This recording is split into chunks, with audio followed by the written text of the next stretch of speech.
Well, shooey, what is going on in my truck? It looks like I have plastic bags of my tail lamp fixtures to protect the circuit boards from the weather and the elements. But what's going on here? I have the driver's side cover there, my passenger side cover there, the screws, some weather stripping. Well, I'll tell you guys here. I was at a mowing job, yesterday night I want to say. And when I got done, since I saw the local popo going around the town, I decided, well, you know, you better make sure you got your trailer lights. So I had Bizarre Furhead help me out here. He got in the truck, and something weird happened. I had no brake lights. I had all my other lights, but no brake lights. Not even on the trailer did I have brake lights. So, first thing I was thinking was, well, he's not pushing the pedal down all the way. So I went and pushed the pedal down all the way, and he checked my lights. I still had nothing. So, I started digging into this little problem here. Well, I know the wiring on my trailer is not that great, so I suspected a blown fuse. I went and checked all my fuses. All my fuses were good. So I came back here, and I checked my bulbs. 2 of them. All my bulbs are good. So, I started poking around under the dash of my truck, the big round piece of junk there, and I found that my brake switch is inoperative because I can take it with my hand and move it, simulating brake pedal movement back and forth. And if I move it all the way, if I pivot it up to one extreme, I have brake lights. If I pivot it down, I have no brake lights. If I also take the switch and move it in its normal range of motion, Bizarre Furhead says that my brake lights are very finicky. So, at my place of employment, I can buy stuff at a reduced price, so I bought a brake switch, which usually retails for like 12 bucks. I got it for 9.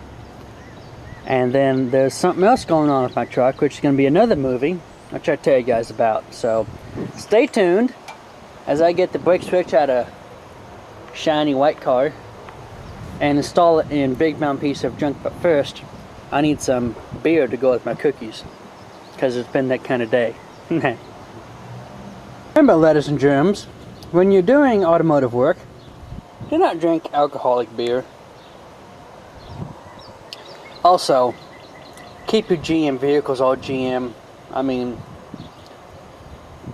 usually the OEM stuff is really expensive, but on the other hand, it's going to be correct for the vehicle.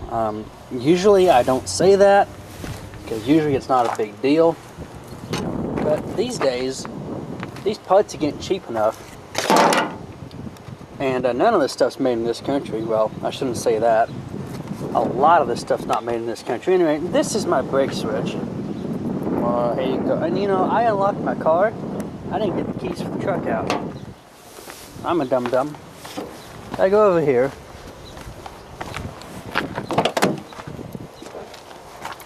Snap off. Okay.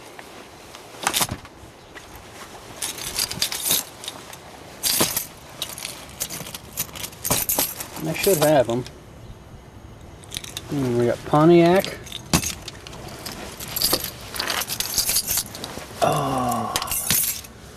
Oh, there we go. There's truck. Okay. So I have a dimple in my tire. Oh well. So what? I'll talk about that later. About time I get some neat paws on the front end. Those guys are looking a little thin in the skin. Anyway. Okay. Ow. Let's talk about the brake switch here. Okay. I don't know how well you guys are going to be able to see this. Oh yeah, you guys can see that great. Okay, that thing that clips onto the brake push rod is a brake switch. And normally, that amount of travel is all it takes to turn your brake lights on. Now, I want to thank Eric the car guy for showing me how to remove that switch, because I figured it just slipped on to its little pole or whatever. But there's actually a clip. There's actually a clip that holds all that together onto the brake pedal push rod and the little shelf that switch hangs onto. So what I'm gonna do now is I'm gonna get my little pocket screwdriver out, and I'm going to take that old switch off and then install the new switch. So you guys stay tuned.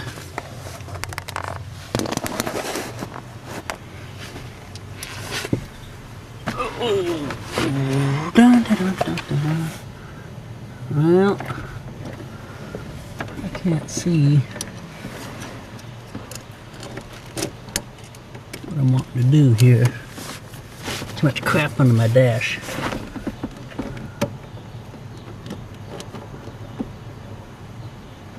Oh boy. And I don't see the clip that I was talking about.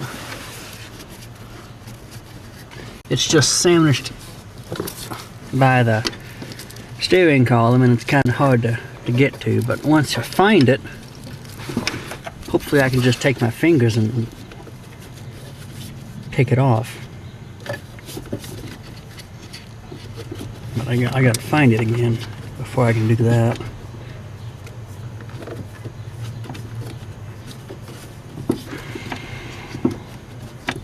I want to apologize for not making videos. I've been very busy at work. Up until recently, I was working 6 days a week. So, I hope you guys understand that when I get home from work, I'm tired. And it's tax season and all that good stuff, and my lawn mowing's picking back up. So I got a lot going on. You know, I try to make videos when I can. I can't see that clip.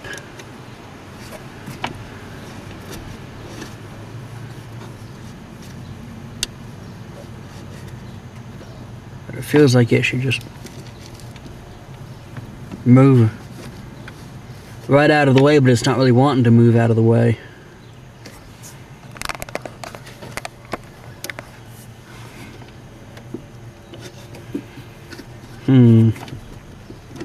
I don't think I'm gonna have much luck at my screwdriver in there to act as a little pry bar.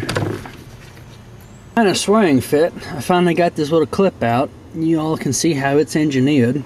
It's engineered to lock itself on that little peg, so it won't fall off again. Don't really, well, I do understand why they did that, but still seems kind of silly to me, but that's just my opinion.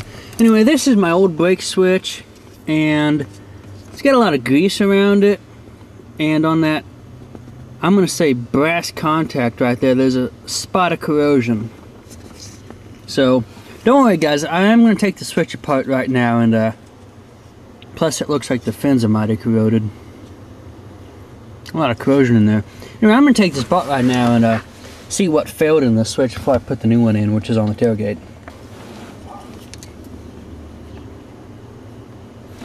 If any of my subscribers are in the least bit familiar with points, ignition system, this is kind of what's going on here with this switch. Down there at the end of those brass copper legs are little points. And any time that switch gets closed, those points contact. And as we all know, when stuff like that happens, you get a little bit of an arc. And every time that arcs, it's going to pit. And I would tell you, judging by the look of this one, and this one, that eventually what happened to these things is they got too pitted to work. Well, I really did it this time. I really broke it. This is the little return the spring. Well, I got that stuck in there. This is a little foot that pushes all these contacts. And let's see here. You guys look really closely. I'll pull one of these back. See that little pitting right there? That's what happened on every one of these little contacts here. So these have pitted pretty badly. I mean, this is a 17-year-old switch. And it's horrendously pitted. So I'm going to grab the new switch, which is in my pocket, I believe.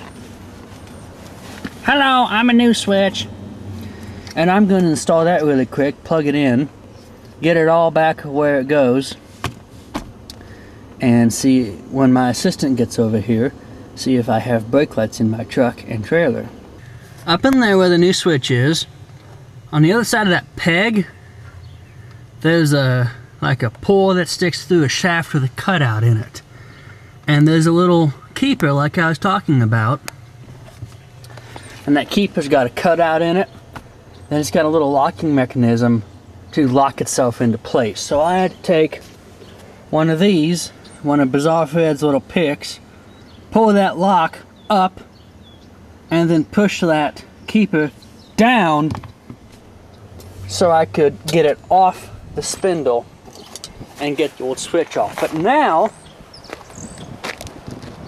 hey mother, can you come push the brake pedal again? I'm gonna have my assistant, my mom, come over and push the brake pedal again so I can verify the repair, and then I can start to put this thing back together.